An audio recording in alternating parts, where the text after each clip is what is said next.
les ludogeeks, bienvenue dans ce nouvel épisode de Ouvre la boîte, en partenariat avec Philibert. Aujourd'hui, je vais ouvrir la boîte du Arkanaut Ironclad des Kharadron's Overlords pour Warhammer Age of Sigmar. Donc jeu de figurines, voilà, là on est sur une faction de nains, steampunk, qui vit dans les nuages, tout ça, voilà, très sympa. Donc moi j'ai jamais accroché les nains dans tous les univers qui ont été proposés, que ce soit Medfan, steampunk ou quoi. La race des nains m'a jamais trop branché, jamais convaincu.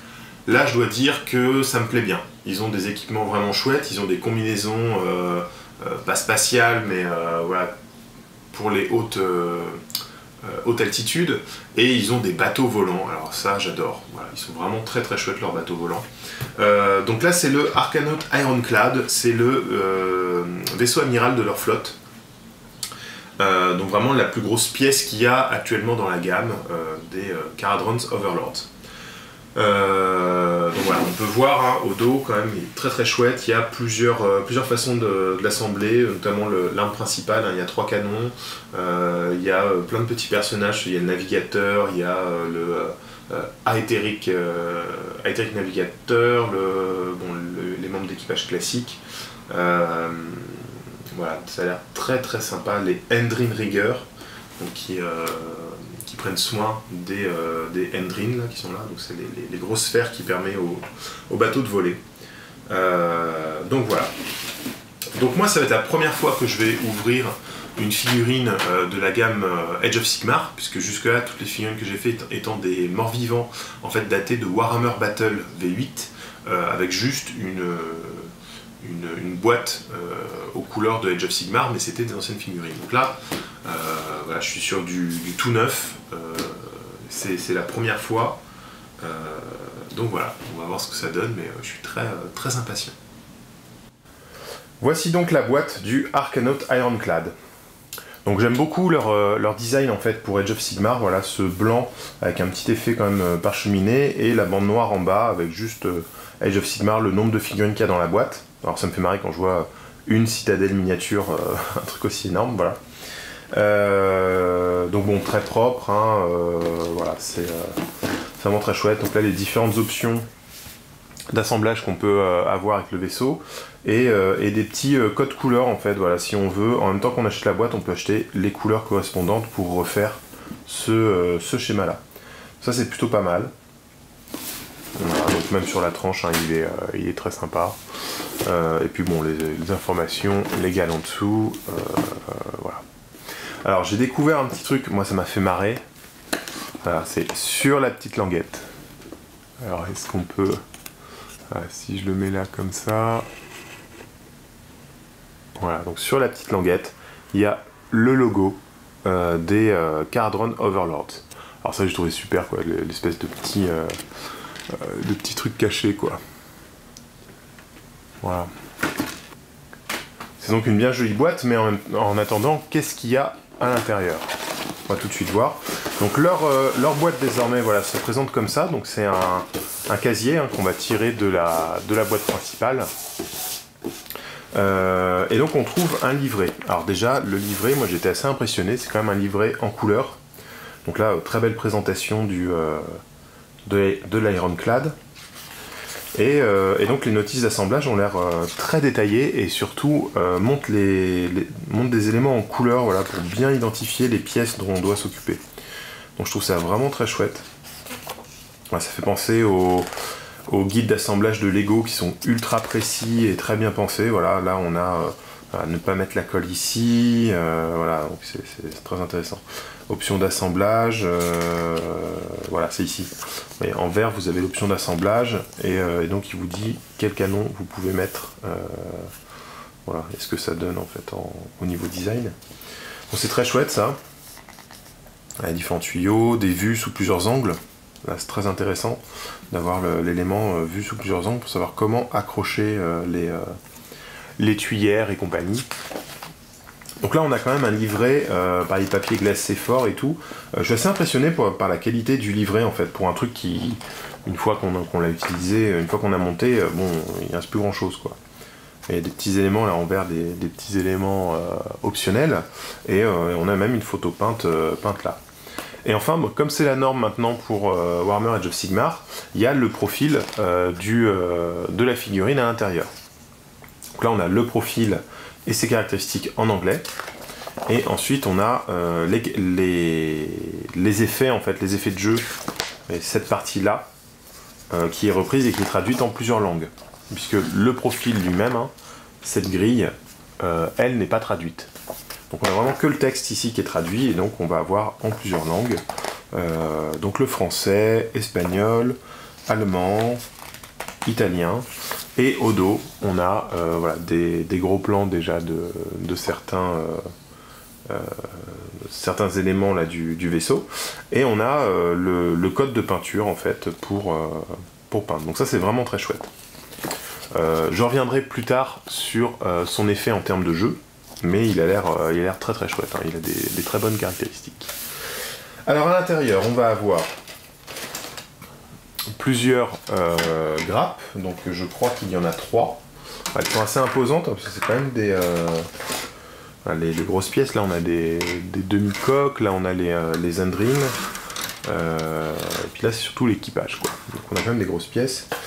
Un socle assez immense, hein. J'arrive pas à voir si c'est... Bah, c'est plus gros que les socles de volant qu'il y avait à 40 000. En même temps, ça fait quelques années que j'ai arrêté 40 000, donc que j'ai pas racheté du neuf à 40 000. Donc ça a l'air quand même grand, hein. Et on a leur nouvelle tige volante. Alors ça ressemble beaucoup aux tiges que fait Privateer Press en fait voilà, pour ses volants. Donc moi je trouve que ça fait très bas. On va voir ce que ça donne, mais là on peut voir sur le dessin, hein, que quand même il y a quelques centimètres à peine entre le bas du vaisseau et... Donc voilà, la boule laisse supposer qu'il doit y avoir une petite articulation entre le vaisseau et la tige. Donc voilà, on va voir ce que ça donne. Là on a la grappe principale de la coque. Donc vous voyez, hein, la coque est en deux parties, voilà, deux très grosses parties qui vont s'assembler pour vraiment faire la base du vaisseau. Et le plancher qui est sur une autre grappe, hein, va venir s'insérer entre les deux. Donc qu'est-ce qu'on peut voir sur cette grappe? Là on a différentes hélices. Alors je crois avoir vu sur le manuel que les hélices ne sont pas collées entre elles, donc sont articulées, donc on peut les faire tourner. Ça peut être sympa. Voilà, donc là il y a des mécanismes, il y a la planche d'abordage, ça c'est les éléments du gouvernail. J'ai l'impression que le gouvernail aussi va être articulé, puisqu'on a ces deux parties qui ne se collent pas l'une à l'autre, donc il va permettre de tourner. Là il y a une espèce de four qui est relié au premier Endrin, je sais pas. Voilà, là il y a différents mécanismes, alors je ne saurais pas tout identifier. Je crois que ça c'est la mine de suprématie. Donc ça c'est le petit humour nain. Le vaisseau a pas mal d'effets en termes de jeu qui marchent contre les non-volants, puisqu'ils sont en dessous, mais qui ne marchent pas contre les volants. Et ça c'est la mine de suprématie, s'il y a un volant qui s'approche, il balance la mine, et voilà, ça fait des effets uniquement si c'est un volant. Ça c'est drôle. Donc là il y a des outils de navigation, qu'est-ce qu'on a? Ça c'est des crochets, une petite burette d'huile, ça j'aime bien. Voilà, voilà des petites valves, gros engrenage. Il y a des pièces qu'on voit pas trop de ce côté, donc on va regarder de l'autre. Voilà, ça c'est la grille qui va aller en fait dans la bouche de l'espèce de tête de nain qui est à l'avant du vaisseau. Ça c'est un petit coffre. Je trouve ça rigolo. C'est un coffre ouvert. Et à l'intérieur, en fait, il y a un fusil, des outils. Voilà, je sais pas si c'est un pistolet à fusée de détresse, mais on dirait bien sur sa place sur un bateau. Voilà, donc il y a pas mal. Ah, ça c'est le dessous de la planche d'abordage, voilà, qui est articulé et tout, donc qui doit sortir automatiquement. C'est bien pensé ça. Voilà, donc très très chouette. C'est deux grosses pièces centrales, donc bon, elles sont juste le recto verso l'une de l'autre, hein. Il y a, à part la quille qui est ici qui va dépasser, sinon les deux pièces sont identiques, quoi. Voilà. La deuxième grappe est plutôt centrée donc sur les Endrin, je sais pas exactement, donc c'est ces sphères en fait qui maintiennent, un peu comme un ballon, qui maintiennent le vaisseau en l'air. Donc là on a plein de petits mécanismes qui doivent aller avec le four, je pense. Là il y a une ancre, voilà, une foreuse, alors ça doit faire partie du canon rotatif ça. Bah voilà, je crois qu'on a le canon rotatif qui est ici, voilà, la base du canon rotatif. Voilà, donc les gréements. Il y a la barre qui est ici. On voit bien là.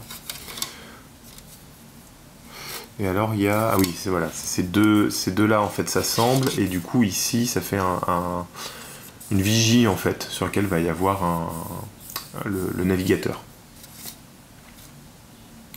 Des échappements, des tuyaux, un canon rotatif pour aller à l'avant du véhicule. Voilà. Et la dernière grappe est plus fine, plus petite, et en fait possède déjà donc le pont du navire, voilà, avec 3 petites marches là pour monter ici. Donc ici, a priori, on va avoir la toile rotative, je crois que la chaudière vient là. Ici, on a une porte pour accéder au-dessous, et là, on a la barre. Voilà, donc ici, on a ça a l'air d'être le gouvernail. On a le dessus du coffre. Donc, tout à l'heure il y avait le coffre avec les... Ou c'est le même. Ah, attendez, je prends l'autre parce que à l'intérieur aussi. À l'intérieur il y a l'air d'y avoir les mêmes équipements. Alors il est là. Ben, c'est la même pièce en fait. Donc voilà, donc il y a 2 fois cette pièce là. Qui est donc soit on peut le poser comme ça, c'est un coffre, une réserve, soit on le pose comme si c'était une boîte ouverte et il y a du matos à l'intérieur. Voilà, là on a des petits ailerons qui vont venir sur les côtés, ça c'est les gréements. Voilà, un bel... Là il y a un très joli engrenage là, qui est frappé de runes, très chouette. Voilà, donc des mécanismes... Petite lanterne là, accrochée au gréement, là j'aime bien. Sympa ça. Et donc là on va avoir des outils, des nains, hein, bien évidemment. Donc on a tous les membres d'équipage qui sont là. Donc il y a quand même 4, 5... Quoi, il y a 5 ou 6 membres d'équipage, c'est pas mal. Donc voilà. Je regarderai la grappe en détail pour voir s'il y a suffisamment de têtes, enfin s'il y a exactement le bon nombre de têtes ou voir s'il y en a plus pour varier. Voilà, là il y a encore des petits détails bien marrants, puisqu'on a donc le couteau classique, enfin voilà, des petits outils là. Alors j'aime bien les têtes, j'aime beaucoup leurs têtes là, ces nouveaux nains, ils sont vraiment chouettes. Attendez, je vais essayer de faire un peu plus. Voilà, donc ouais, des têtes bien sympas. Et ici donc on a la burette d'huile, la petite chopine fermeture hermétique pour pas en renverser, et la paire de pistolets, sympa. Et ici là on a toute la série de bombes en fait qu'on va pouvoir mettre au vaisseau. Voilà, donc c'est un kit qui a l'air vraiment sympa. Donc on va assembler ça et puis voir ce que ça donne. L'Ironclad est donc monté. Donc il y a une petite vidéo si ça vous intéresse, voilà, en animation stop motion pour voir comment monter l'Ironclad. Donc comme toutes les grosses pièces, hein, il y a énormément d'éléments différents. Je trouve qu'il y a pas mal de parties rotatives ou articulées, donc voilà, il y a quand même...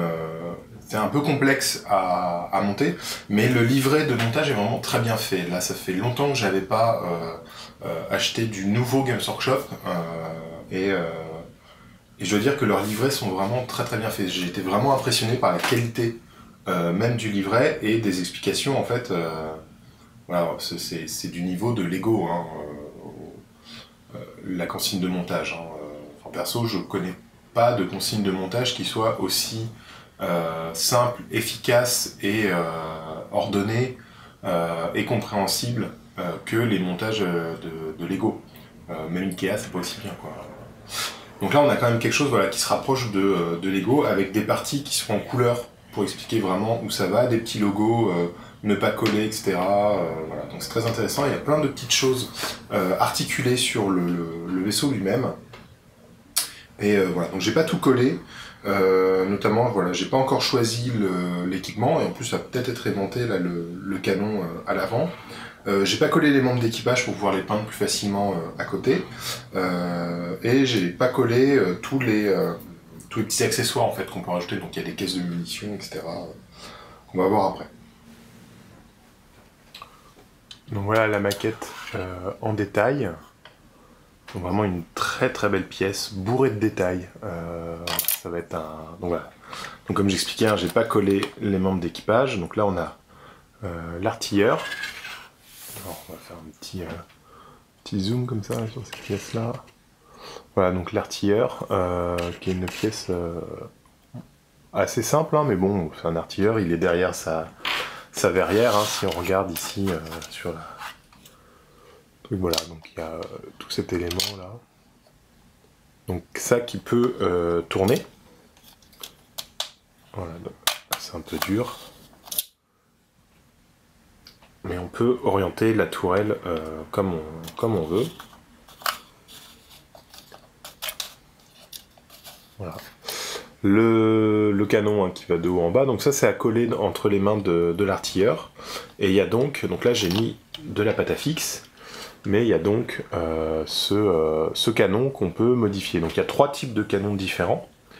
Là j'ai mis le Strato Harpon, parce que je trouve ça assez classe, c'est celui qui est le plus long en fait, et je trouve que ça donne vraiment un nez en fait à la pièce, voilà, un truc très long qui dépasse et tout. Enfin, graphiquement, c'est l'élément que je préfère. Je sais pas encore si c'est celui-là que je vais assembler, mais graphiquement, c'est celui que je trouve vraiment le plus beau. Voilà, donc là, ce que je viens de faire tomber ici, hop là, c'est une petite pièce. C'est les équipements de navigation. Donc on a une lampe à voler qui permet de communiquer d'un navire à l'autre, et on a une longue vue, voilà. Quelques petits outils, c'est bien sympathique. Ensuite, on a ce personnage, donc c'est pas le navigateur, j'ai oublié comment ils l'ont appelé. Donc voilà, donc qui est bien sympathique. Alors j'ai pas fini d'assembler dans le dos, il y a des espèces de fanions. Et ça je vais le modifier, donc voilà. Donc, il a un pistolet et une petite lampe dans la main pour communiquer avec les autres navires. On a ici, donc qui va tout en haut là, des grosses sphères des Andrins. On a donc le navigateur, donc lui j'aime bien, voilà, il a une espèce de boussole sphère, enfin globe dans la main, un petit compas, là il a des machineries sur son pactage, et un espèce d'œil, enfin je sais pas, un senseur sur le casque, voilà. Mais, genre de petits détails bien sympas.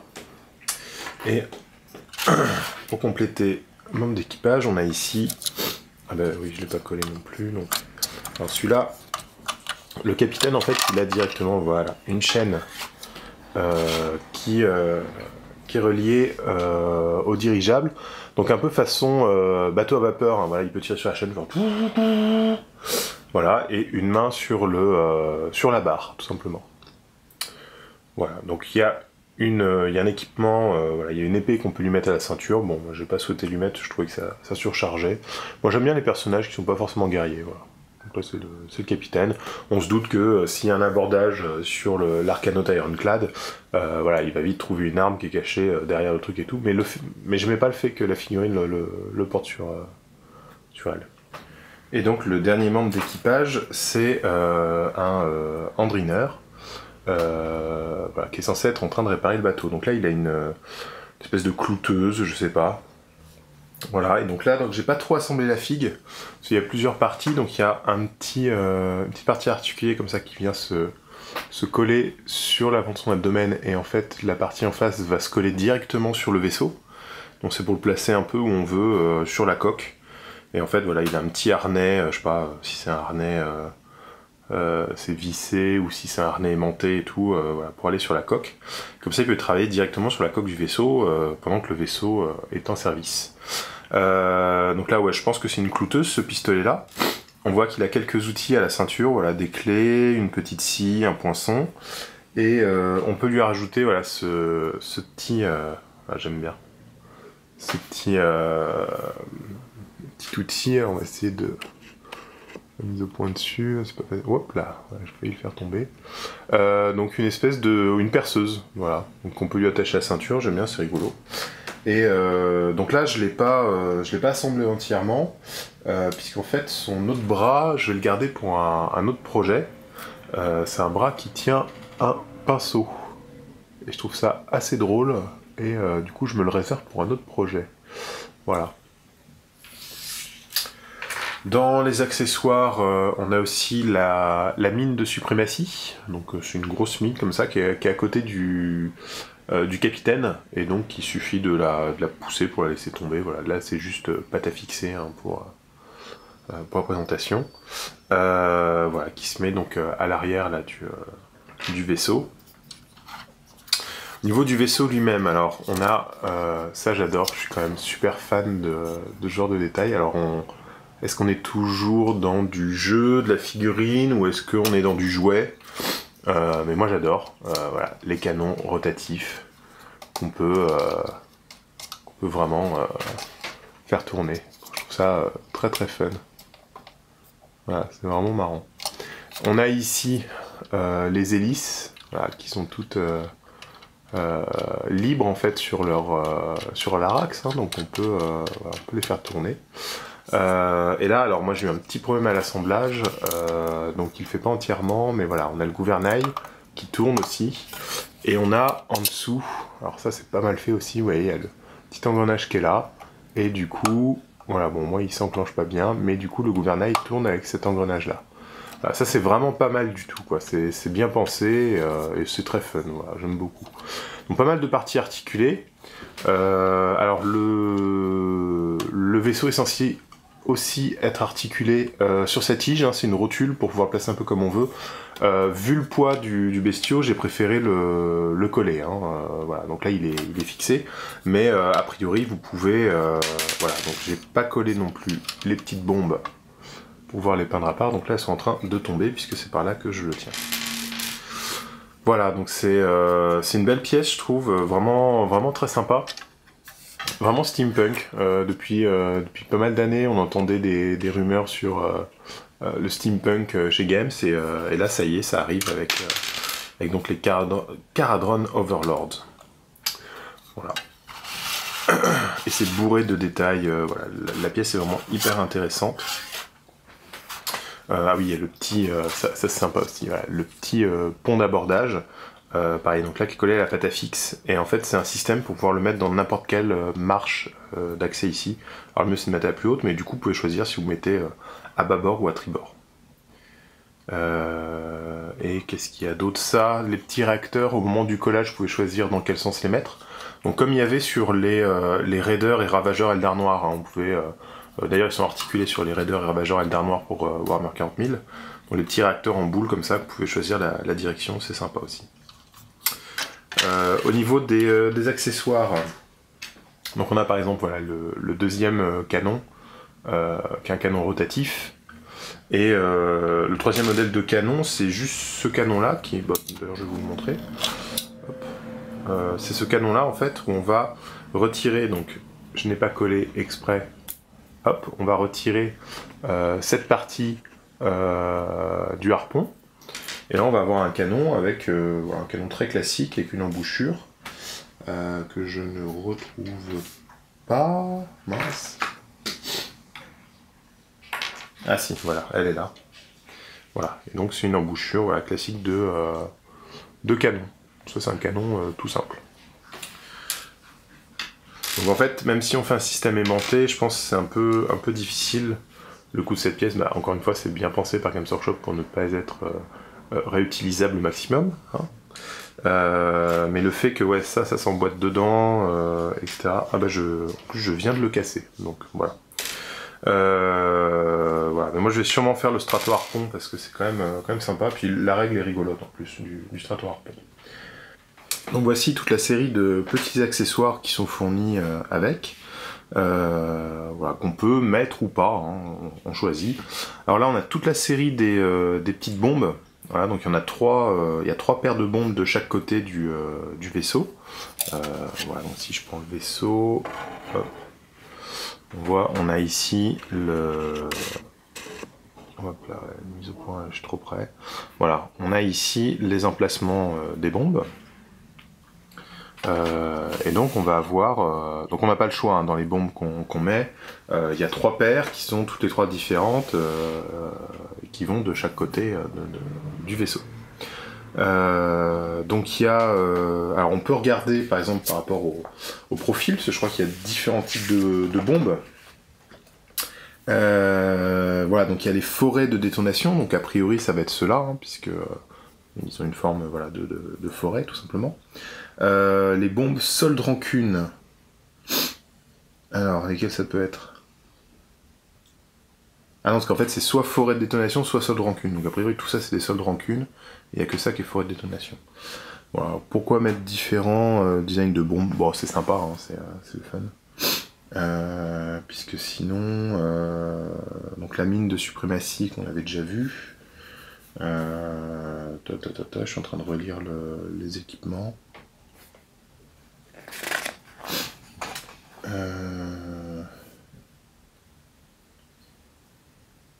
Ah, il y a des torpilles Aethershock, donc c'est peut-être ça. Ce sont peut-être des torpilles les autres. Fragmentation à charge, torpille Aethershock. C'est ça. Donc on a des... Alors, je verrais bien celui-là comme fragmentation à charge. Je trouve qu'il a une bonne tête, fragmentation à charge. Peut-être ça, il y a un symbole de... Il y a une petite gravure de tête de nain dessus, donc ce serait bien solde rancune.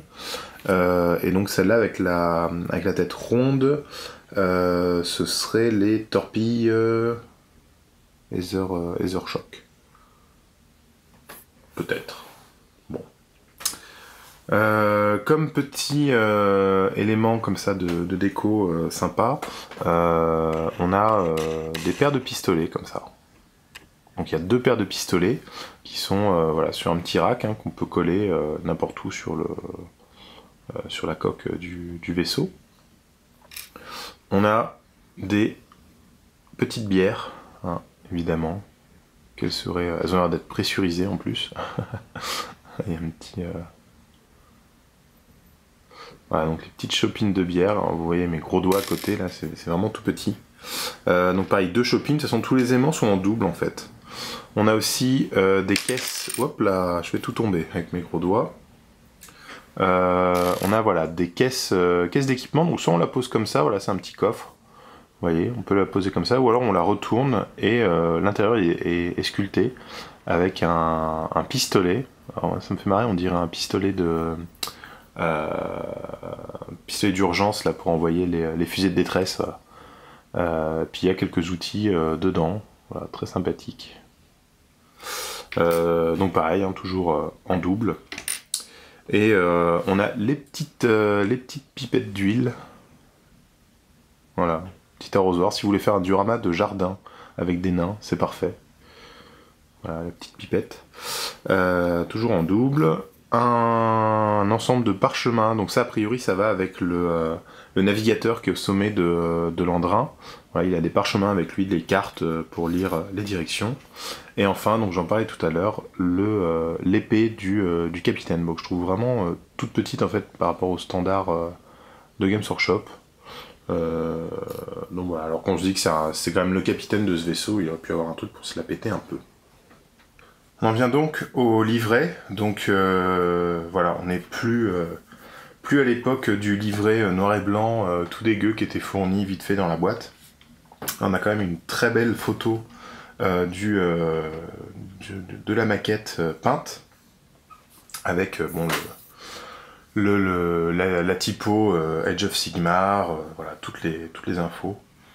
C'est du papier glacé qui est plutôt de bonne qualité. Franchement, j'étais assez impressionné, on dirait vraiment un petit livret. On a limité envie de le garder en fait une fois que la maquette est assemblée, alors que ça sert vraiment à rien, par les caracs à la fin, mais si comme moi vous prenez les bouquins, c'est pas la peine de le garder quoi, vraiment. Donc là on a les instructions qui sont en plusieurs langues. Voilà, et donc les schémas d'assemblage. Donc comme je disais, vous voyez, on a vraiment voilà, la couleur, ils ont fait un joli truc en 3D, la couleur sert à dire, voilà, quand c'est jaune, c'est un élément à coller, quand c'est bleu, c'est un élément qui a été assemblé précédemment, enfin voilà, non, je trouve ça assez intelligent, quoi. Voilà, avec le système de bulles et de phylactères, là, pour expliquer en détail comment ça se passe. Ici les emplacements, enfin voilà, non, c'est vraiment, vraiment agréable. La pièce en elle-même a beaucoup de points, de marques, d'empreintes, tout ça pour pas se tromper de sens, pour pas mettre la pièce au mauvais endroit. Voilà, par exemple, on voit ici les hublots. Donc ça, c'est un peu ma crainte en lisant, juste en feuilletant. C'est-à-dire le hublot, s'il est pas mis droit, s'il est pas mis au bon endroit, s'il est pas mis au milieu, tout ça, ça va être super moche, quoi, comme la grille ici. Et en fait, il y a des petits triangles pour qu'ils soient forcément bien placés. Donc il n'y a pas de décalage, voilà, c'est vraiment bien pensé. Donc là on a les canons rotatifs qui s'assemblent en 3 parties, et qu'il faut donc, attention, rouge, surtout ne pas coller. Voilà, donc on a, non, c'est vraiment très chouette, là donc on voit de l'autre côté ce que ça doit donner normalement.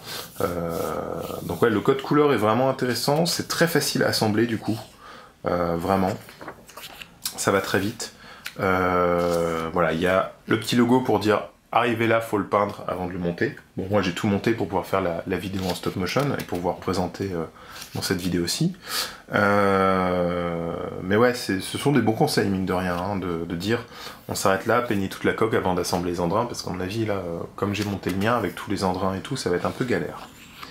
Voilà, donc les pièces détaillées, donc vous voyez, là il vous dit assembler le canon, peignez-le, posez-le sur la tourelle, peignez la tourelle, posez l'artilleur, peignez l'artilleur, enfin voilà, c'est vraiment pas mal. Et là on voit par exemple ici, voilà, un exemple des différents codes couleurs utilisés tous en même temps, donc je trouve ça vraiment bien, quoi. Voilà, voir que ici on colle pas pour que la tourelle puisse tourner. Ici on colle cette partie là, ça c'est la partie qu'on a collée juste avant, dans l'étape précédente, etc. Enfin, c'est vraiment très très chouette, je trouve ça vraiment intéressant comme façon de faire. Là on a les options de montage du canon, donc les 3 façons de monter le canon, et les 3 exemples avec la tourelle. Donc je trouve ça bien en fait d'avoir une vision en fait des éléments une fois assemblés, pour choisir en fait ce qu'on va monter. Voilà, ça permet de voir à l'avance, c'est vraiment bien pensé. Donc je vais pas aller en détail, vous voyez, il y a vraiment tous les éléments, ce qu'il faut coller, ce qu'il faut pas coller, voilà, c'est vraiment sympa. Et j'aime bien la petite... donc là on assemble tout, etc. Voilà, l'encre elle est super chouette, je l'ai pas montré sur la maquette, mais cette pièce m'a vraiment beaucoup plu. Et là on a la dernière page où on va pouvoir se faire plaisir avec justement donc, les petits accessoires qu'on montrait, et en fait ils donnent des endroits où on peut les coller, et le petit exemple peint. Voilà, c'est très sympa. Et enfin, dernière page du livret, on arrive sur les caractéristiques du vaisseau. Donc voilà, donc c'est un... Alors, on s'est posé la question en fait à un moment, si Games Workshop allait utiliser en fait les règles de véhicules qu'ils ont à Warhammer 40 000 et les transposer dans Age of Sigmar. Non, ils ont décidé de rester simples. Les gros véhicules, comme les vaisseaux des Kharadron Overlords, sont considérés comme des créatures monstrueuses, comme des gros monstres en fait. Donc ils ont des PV, beaucoup de PV, puisque ça c'est une grosse pièce quand même, un mouvement, etc., et une sauvegarde, quoi. Puis après ils ont plein de règles spéciales pour expliquer leur résistance, etc. Donc du coup c'est très facile à jouer, il n'y a pas de souci de... j'ai pas la force nécessaire, je passe pas à travers. Enfin, si vous avez déjà joué à Warhammer 40 000, le système de blindage était quand même assez tout ou rien, quoi. C'est un peu dommage. Donc voilà, avec moi, ce que j'aime beaucoup quand même dans Age of Sigmar, c'est la puissance de la figurine qui diminue avec le nombre de blessures qu'elle a subies. Donc voilà, ça c'est un truc intéressant. Voilà. D'autres jeux auxquels je joue, c'est déjà le cas. Mais là, la voir dans Age of Sigmar, c'est vraiment intéressant. Et je trouve que sur des grosses pièces, c'est vraiment important d'avoir ça. Et donc là, on a la totale, quoi. Donc le Sky Cannon ou le Sky Hook ou Aethermatic Volley Cannon. Donc ça c'est un de ces trois là qu'on assemble. Et ensuite donc il y a les torpilles Aethershock et les carabines Aethershock, donc carabines qui sont là. Donc il fait 4 tirs de carabine, 4 tirs de torpille, pardon, 8 tirs de carabine quand il est à plein potentiel, quoi. Mais dès qu'il a subi plus de 4 blessures, il va perdre un tir de carabine, etc., etc.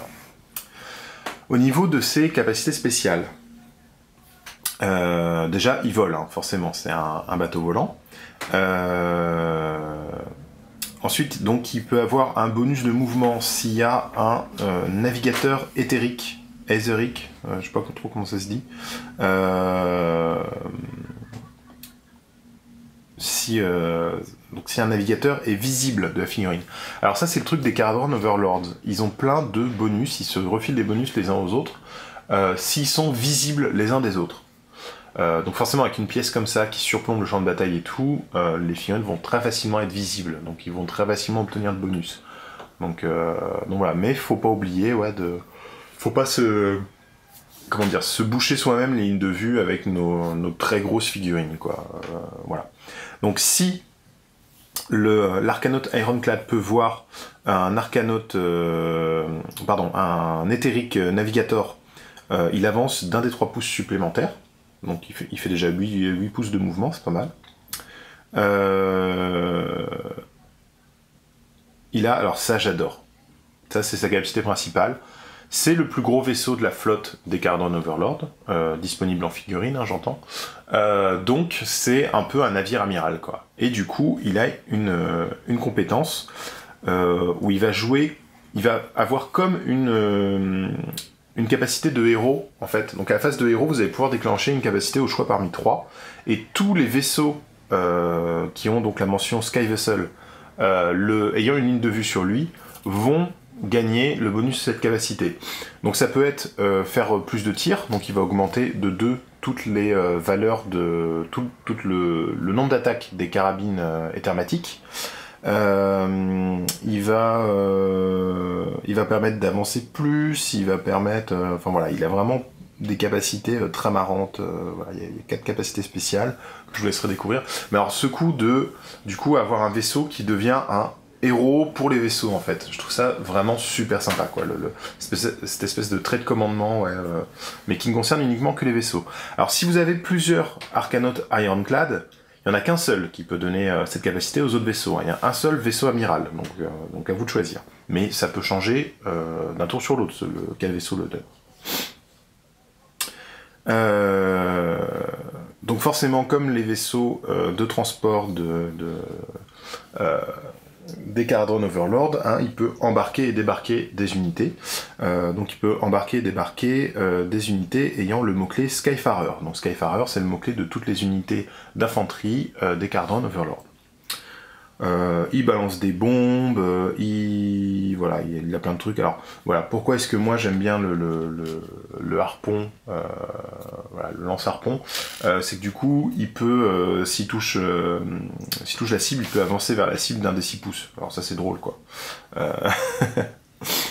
Voilà, pour avancer encore plus vite. Il y a la mine de suprématie, s'il y a quelqu'un qui se ramène, si quelqu'un qui vole s'approche trop, tu balances une mine aérienne, c'est rigolo. À chaque phase de héros, sur un 4+, tu répares tu récupères un point de vie sur le vaisseau. C'est pas rien, grâce au petit ingénieur qui est en train de travailler. Voilà, donc c'est un vaisseau très très sympa, quoi, vraiment marrant. Voilà, qui donne en plus des bonus.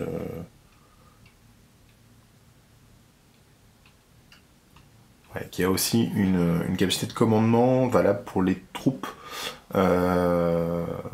pour leur permettre, voilà, de relancer, je crois que c'est pour relancer les sauvegardes qui ont donné un 1. Je le sortir en français, voilà. Donc on l'a en plusieurs langues. Là, on a vraiment, première page, on a le profil, les caractéristiques et tout. toutes les règles spéciales en anglais, et ensuite on a toutes les règles spéciales en différentes langues. Donc on a le français qui est là, et donc c'est donc vaisseau amiral qui permet voilà, de donner une compétence.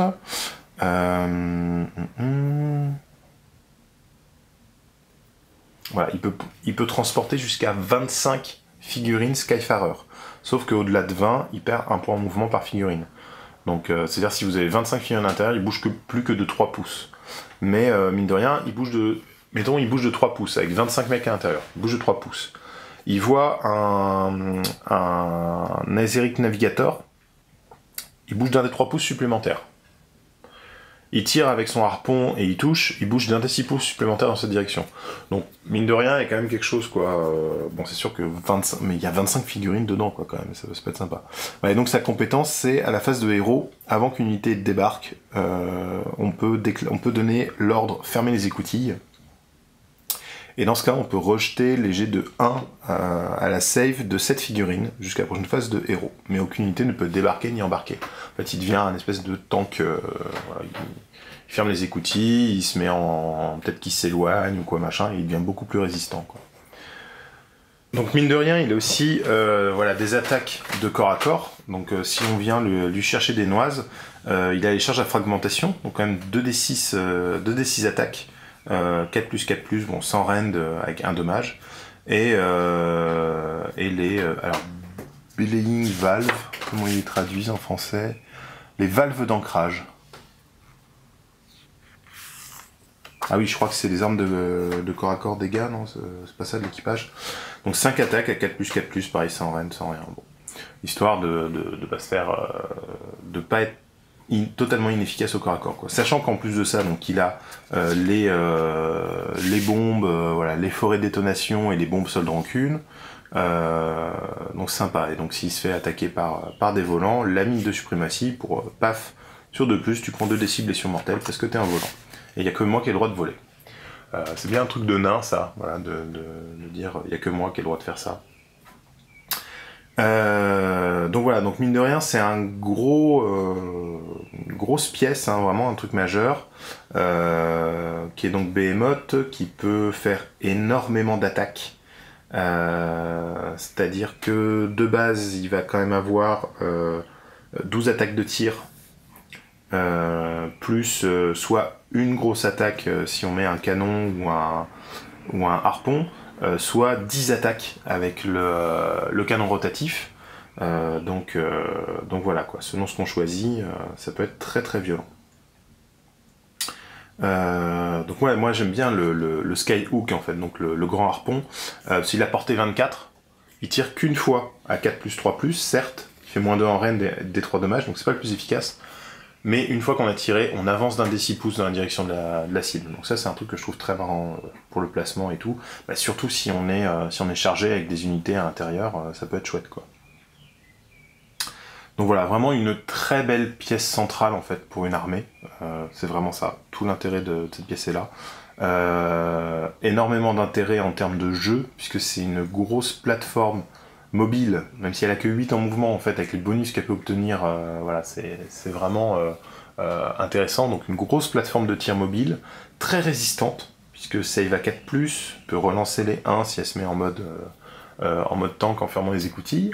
18 points de vie, quand même, c'est pas mal. Plus sur 4+, elle récupère un point de vie à chaque tour, hein, donc c'est pas mal. En plus, bon, elle est voilà, au niveau des mots-clés, donc Order du Hardin, War Machine. Alors, faudra que je me penche un peu plus sur les autres factions du Hardin, genre les Dispossessed, mais je crois qu'il y a des combos à faire avec les War Machine et les... comment ils s'appellent, les Phaser Forge ou des trucs comme ça, enfin, voilà, donc les nains qui réparent les canons, les lance-feux, les trucs comme ça, je pense qu'ils peuvent faire un truc, il doit y avoir des combos à chercher de ce côté-là. Donc voilà, une très belle pièce maîtresse, en fait, à mettre dans une armée. L'Arcanaut Ironclad des Kharadron Overlords est donc vraiment une pièce magnifique. En termes de maquette elle-même, elle est bourrée de détails, elle est vraiment hyper intéressante. Tous ces petits éléments articulés en plus, bon, voilà, c'est très fun, hein. Moi j'aime bien le coup des canons rotatifs comme ça, qu'on peut mettre dans le sens qu'on veut, la petite tourelle, hein, qui tourne. C'est très très fun et la pièce est vraiment très belle, hein. Je pense que ça va être un régal à peindre. J'ai déjà pas mal d'idées de conversion, donc moi je vais bricoler un peu tout ça quand même avant de faire la peinture. Voilà, les membres d'équipage sont vraiment super. Moi c'est la première fois que j'apprécie un concept et un design de nains dans un univers de fantasy en fait, même dans d'autres univers en fait. Les nains, le truc trapu, barbu, rancunier, tout ça, machin, qui aime l'or par-dessus tout, et la bière et tout, enfin, c'est un concept qui me parle pas du tout, qu'on retrouve partout, enfin, et il n'y a aucun univers où les nains m'ont branché. Et là, pour la première fois, voilà, donc totalement steampunk, hein, voilà, mais ça me branche. Donc leurs navires sont vraiment magnifiques. Donc là, l'Ironclad, hein, c'est le plus gros, mais il y a la frégate aussi. La frégate est vraiment jolie, on dirait un petit sous-marin comme ça, avec un ballon au-dessus. Et même les nains eux-mêmes, dans cette espèce de combinaison à la 20 milieux sous les mers en fait, voilà, espèce de scaphandre ancien comme ça. Enfin, on est vraiment dans une ambiance steampunk. Je trouve ça assez bien fait et tout. J'aime beaucoup quoi.